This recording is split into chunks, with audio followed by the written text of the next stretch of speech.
আসানসোলে 3 দিনব্যাপী আসানসোল আন্তর্জাতিক চলচ্চিত্র উৎসব চলছে। এই উৎসবের শেষ দিনে উপস্থিত ছিলেন মমতা শঙ্কর। টলিউডের সিনেমা জগৎ বর্তমানে অচলাবস্থায় আছেন, তাই এ বিষয়ে তিনি সবাইকে বোঝাপড়া করে এই ইন্ডাস্ট্রিকে চালু রাখতে আগ্রহ জানালেন। কারণ এই ইন্ডাস্ট্রিকে নির্ভর করে বহু মানুষ তাদের রুটি রোজগারও এই ইন্ডাস্ট্রিকে নির্ভর করেই চলে, তাই তিনি সবাইকে সৎ থাকতে বললেন। উল্লেখ্য যে এই উৎসব উপলক্ষে মমতা শঙ্করের ড্যান্স গ্রুপের নৃত্য এখানে এই আসানসোল চলচ্চিত্র উৎসবে প্রদর্শনও করা হয়। ভীষণ ভালো লাগলো, অসম্ভব ভালো লাগলো যে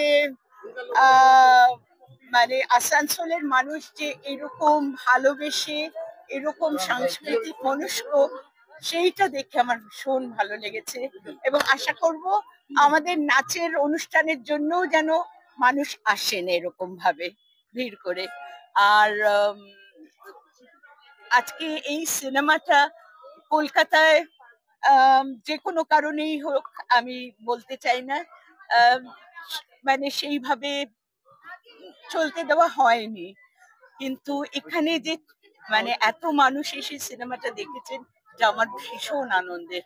এবং যার জন্য আমি ধন্যবাদ দেব এই ফিল্ম ফেস্টিভ্যালকে এবং মানে উদ্যোক্তাদের অনেক ধন্যবাদ। Thank you.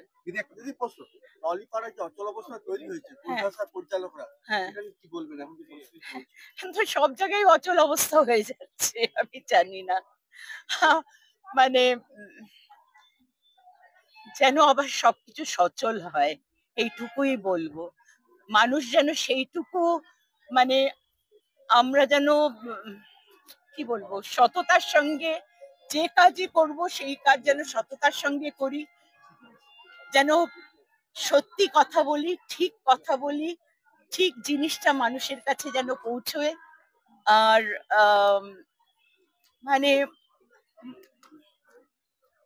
কি বলবো, এত দিকের এত কিছু শুনছি, দেখছি, ভীষণ মানে মাঝে মাঝে ভীষণ মনটা খারাপ হয়ে যায়। তবে আশা রাখবো নিশ্চয়ই ভালো হবে, সবকিছু ভালো হবে আশা করি।